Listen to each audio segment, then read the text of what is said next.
Now, right now, it seems like the Space Launch System may actually launch before SpaceX's Starship does its first orbital launch. And of course, that launch is going to test whether Starship and the first stage, massive first stage of Starship will lift up, Starship will go orbital, and then basically do an ocean landing off the coast of Hawaii. And that would be the first test of something that could really revolutionize space. Now, if you're new to this podcast, this is going to be good information for you. If you've listened to the podcast a lot, you're going to hear something I've said many, many times. What Starship is going to do that's different than anything else is change the way that we look at sending human beings through space and even traveling through space, right? Starship has the potential to hold hundreds of people, really, let's just say 100 people on a mission. Even if it was 30 people and a whole bunch of supplies, that is far and beyond what anything we have currently can do. NASA's SLS, the Orion capsule, is going to be able to send 4 people into space. So when you think about the difference about what those two technologies are going to be able to do, there are some interesting things. NASA's SLS, the most powerful rocket ever built.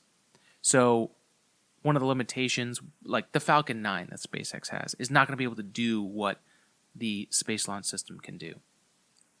There really isn't a capability of that, of being able to send large amounts of payload, heavy, many, many, many kilograms of material into space.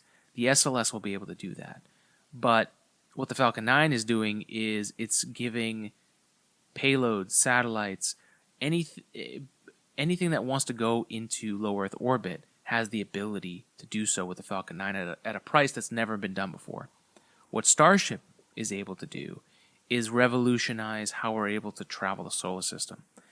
The Orion capsule will also it was built specifically to travel the solar system and allow NASA astronauts to go to places like Mars, go to places like Venus and other places around the solar system in a capsule where they're able to do science.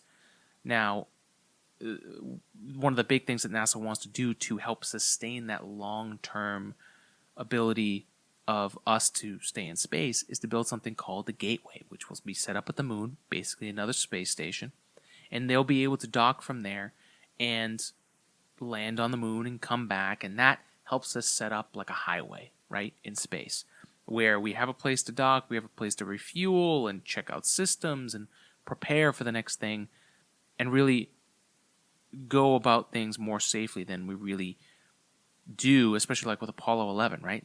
Those dudes flew that thing in manually at crazy speeds, deorbited, and landed it with very, very little knowledge of what was going to happen. What the Gateway would do is would make it routine, ideally. What Starship is capable of doing is sending an entire colony of people to another planet, the surface of a planet, land, and then potentially refuel, right? They would have to figure out how to create fuel on site, so they'd have to land where the resources are. But if they do that, then they're able to launch from the surface and come back to Earth and return. Basically, not needing all the infrastructure that you would need to travel space, building this gateway, building an actual colony. All of those things will need to be built up, but what Starship can do is jump and skip over all of those because the one spacecraft can do all of these things. So there was a big thing for a long time about who was going to beat who. NASA's SLS, 11 years in, is about to launch, not a reusable rocket system. The engines that are being used on there are from the space shuttle, the RS-25s. So there's a lot of really cool, iconic stuff, but it allows NASA to it allows the world really to have a rocket that has the power needed to send up some really massive things that we would need to build all of these big plans and infrastructure that we're looking to do to have long-term sustained presence in space. But it's game time.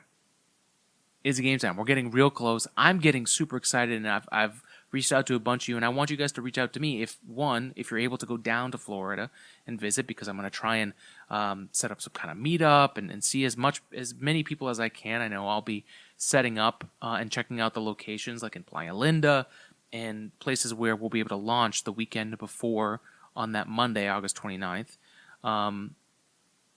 But if you're going, hit me up. I want to know. If you're not, make sure that you follow us, that you subscribe, that you're ready for those live streams. We will live stream a lot during that week, so make sure to look for that.